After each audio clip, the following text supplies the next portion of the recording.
Nas sextas-feiras, nós temos a satisfação de receber aqui no estúdio do Cidade Alerta Paraíba, nossa colunista, professora de Direito da UEPB, a doutora Mariana Tavares. Hoje ela fala sobre o Natal nas famílias com pais separados. Como é que ficam os filhos nessas datas especiais? Quais são as regras? É o que nós vamos responder hoje. Você, como sempre, vai poder participar dessa conversa e fazer suas perguntas pelo telefone. Está aí na sua tela 3216-5088. Fica à vontade, esse espaço aí, claro, também é todo de vocês. Seja bem-vinda, Marina, boa noite.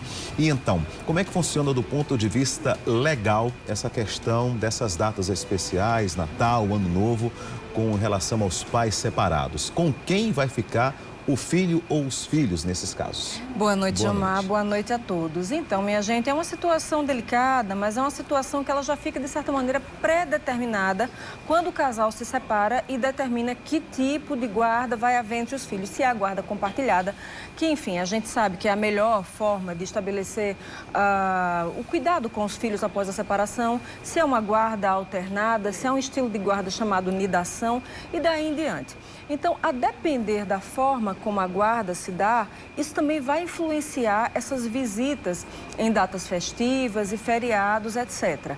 Agora, essas questões podem ser flexibilizadas, desde que o casal combine com antecedência, desde que haja o mínimo necessário de boa vontade, desde que as pessoas conversem e se harmonizem sempre em prol do bem-estar dos filhos. Afinal de contas, né, Natal é a festa cristã, por que não estabelecermos a harmonia em todos os sentidos? Mariana, a Vera de Campina Grande diz o seguinte, né, que ela tem um acordo verbal com o seu ex-marido, né, não é judicial, de que ele ficaria em uma data e ela ficaria na próxima. Por exemplo, quem ficar no Natal liberaria para o Ano Novo. Sendo que esse ano ele está irredutível porque ela vai precisar fazer uma viagem e ele não quer trocar essa data, ou seja, não quer permutar, né? Está dificultando a vida da Vera. Ela pergunta como é que fica essa situação, se ele pode realmente fazer isso, né? O detalhe, o acordo é verbal, não é judicial. Pois é, então nesse caso, Vera, como o acordo é um acordo verbal, é claro que os acordos verbais valem, mas como não existe nada por escrito, nada formalizado nos documentos que atestam a separação do casal e a questão da guarda dos filhos, então aí a questão vai ficar muito de acordo com a boa vontade da outra parte. Se a outra parte está oferecendo resistência, que às vezes acontece, né, seres humanos são muito, digamos assim, birrentos de vez em quando, então seria o caso talvez de você acionar os avós e dessa maneira tentar construir um acordo de modo que todo mundo possa ficar feliz, né, nas festas de fim de ano. O José de Mangabeira, é isso, Juliana? José Heleno de Mangabeira, ele diz o seguinte, né? Que ele tem um acordo com a sua ex-esposa, que ele fica com os filhos sempre nas férias escolares dos filhos, né? E que aí, automaticamente, por coincidência, né? Cai aí nessa época do ano, de final de ano, né? E eles moram em estados diferentes. Sendo que este ano, a ex-esposa do José Heleno, né, está fazendo questão de ficar com os filhos justamente agora nas férias dele. Ele disse que não acha justo porque ele só tem direito a uma vez por ano, né? E ela quer ficar com ele agora no Natal. Só que é complicado para o José Heleno que eles moram em estados diferentes. E então, como é que fica a questão agora do José Heleno? É uma questão dramática, José Heleno, desculpa falar, mas assim, seria interessante pensar que a mãe também tem o direito de aproveitar um Natal, uma virada de ano, na companhia dos filhos. Afinal de contas, os filhos crescem e é importante a gente aproveitar a companhia deles enquanto a gente pode. Então, talvez por um ano só, se você flexibilizar essa questão e deixar que eles fiquem às festas com ela, mas que passem as férias de verão com você, talvez você consiga construir uma ponte, né, de harmonia com a sua ex-esposa. Infelizmente, o que eu percebo em muitos casos é que existem pessoas que estão com o intuito declarado de brigar e de tornar, de certa maneira, mais difícil a vida do outro.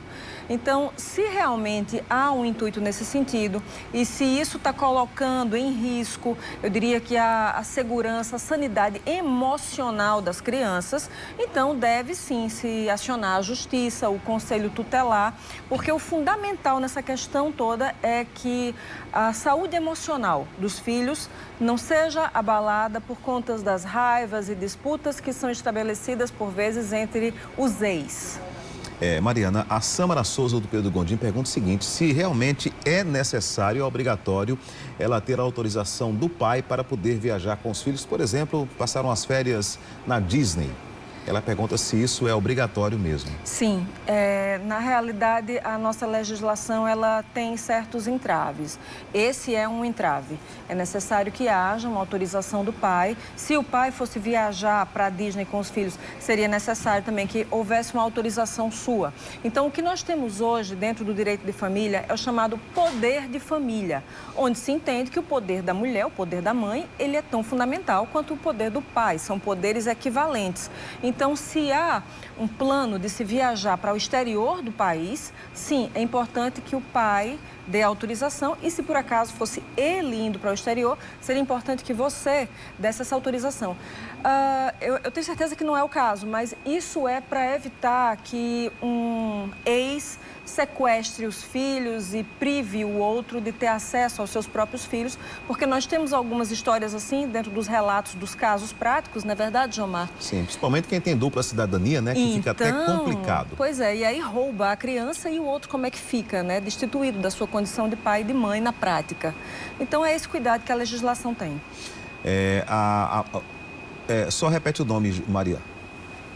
Maria do Costa e Silva, ela diz o seguinte, que o esposo dela atual tem uma filha do primeiro casamento, mas ele nunca fica com a menina, porque segundo a mãe, a menina não quer. Como é que fica a situação dessa? A escolha seria só da criança ou o pai poderia, por exemplo, bom, eu quero ver a minha filha?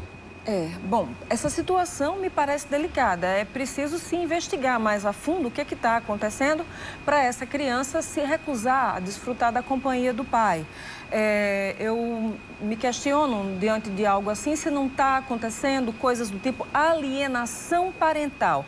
E vale frisar, a alienação parental é crime, sim, e gera a possibilidade de indenizações para a parte prejudicada, no caso o pai. E assim, a título de conselho mesmo, são os adultos, né? Somos nós os adultos que precisamos sempre buscar essa aproximação com os filhos, porque nós somos as pessoas mais velhas e precisamos guardar o maior nível, digamos assim, de coerência. Então, nesse caso, seria interessante se buscar uma avaliação psicológica para saber o que é que de fato está acontecendo com essa criança.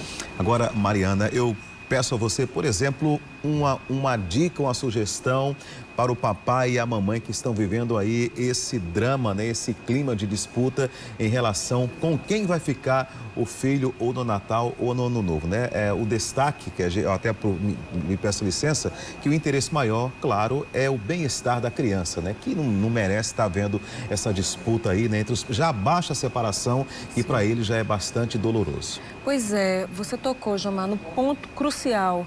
A grande questão aqui é o bem-estar da criança, é o bem-estar do adolescente, do menor, enfim, né, que se vê dentro de uma situação de separação dos pais. Então, aquilo que é o melhor para o seu filho, sem sombra de dúvida, é o que deve ser adotado. E vamos tentar, gente, entrar num acordo com harmonia, com urbanidade, porque todo mundo sai ganhando. Ok. Mariana, muito obrigado pela sua presença aqui no programa Cidade Alerta Paraíba, né? Mais uma semana que se encerra, já que só nos veremos agora na próxima sexta-feira, então já te adianto um Feliz Natal. Feliz Tá bom? Natal Que você também. aproveite muito bem a ceia aí, em família, né? Com os amigos, com as pessoas que você ama, que também gostam de você. E até a próxima sexta-feira, se Deus quiser, logo após, então, o Natal. Boa noite e até lá. Boa noite, obrigada.